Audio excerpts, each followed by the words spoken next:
Us now, Democratic strategist and former Deputy Secretary of State under President Obama, Joel Rubin. Joel, welcome and good morning to you. Netanyahu made some stark contrasts there, good versus evil, right versus wrong, and he also highlighted efforts he says Israel has made to limit civilian casualties. What more do Democrats in boycott want? Well, right now, what Democrats want, what President Biden is going to speak with the Prime Minister about today is to get to a ceasefire agreement that releases all of the hostages. There are a half a dozen American hostages, as well as, of course, over 100 Israeli hostages and those from other countries. And get that done, get more aid into Gaza, and get a sustainable ceasefire that provides a real long-term plan for creating security in Gaza. That's the number one goal for the president and then the vice president when she meets with the prime minister later today. If they can get that done, and that's something that has a lot of support in the Israeli defense establishment, that will be a major advance in calming the situation down and moving past Hamas for Israel. So ceasefire, step one, a vision for what Gaza looks like, step two. Where is the common ground on that future?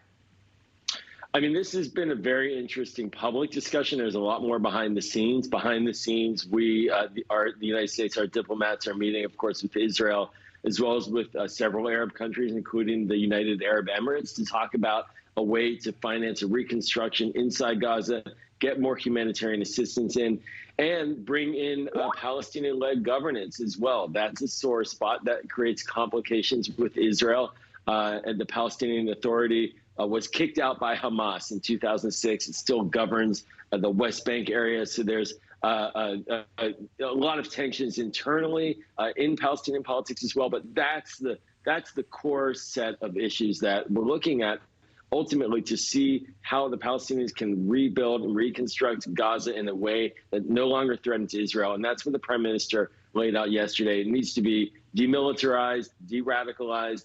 That's all part of the discussion. But you can't get there if the fighting is continuing on an ongoing basis as it is right now, and if Hamas is still holding on to these hostages. So we've got a couple major meetings of the mind happening today and tomorrow, Joel. We've got Netanyahu still in D.C. Yeah. He'll meet with the president and now the vice president to discuss the next steps forward. And then he'll travel to Florida and meet with former President Trump, a candidate for president. How do you interpret those multiple conversations happening, given what he shared in his speech?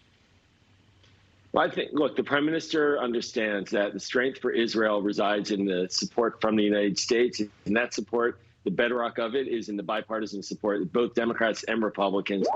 He nodded to that yesterday. There's a lot more tension right now amongst Democrats and concern about Israel's, frankly, its war in Gaza. And I think that we saw that reflected in some of the statements about trying to find ways to move past this war. I think also, though, Prime Minister Netanyahu, he has a very tense relationship with President Trump, largely because the Prime Minister congratulated Joe Biden at the end of the 2020 campaign for winning, which burned a bridge, apparently, with our president, that the Prime Minister of Israel recognized the American election.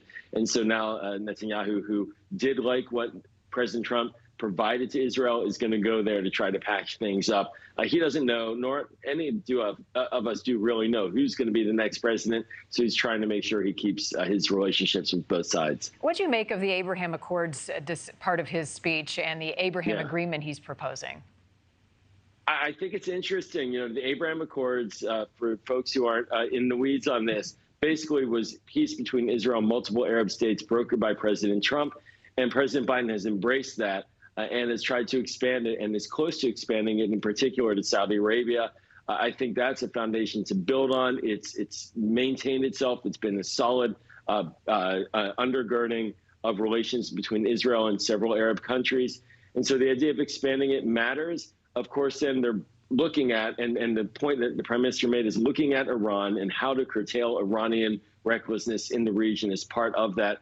I think you see a lot of bipartisan support across the board for that vision of expanding peace for Israel. But of course, needing to deal with the Palestinian issue is front of mind right now today. That is really a key that will unlock the rest of what the prime minister was talking about. Thank you for watching. Go to newsnationnow.com to find NewsNation on your television provider. And don't forget to click the red subscribe button below to get more of NewsNation's fact-driven, unbiased coverage.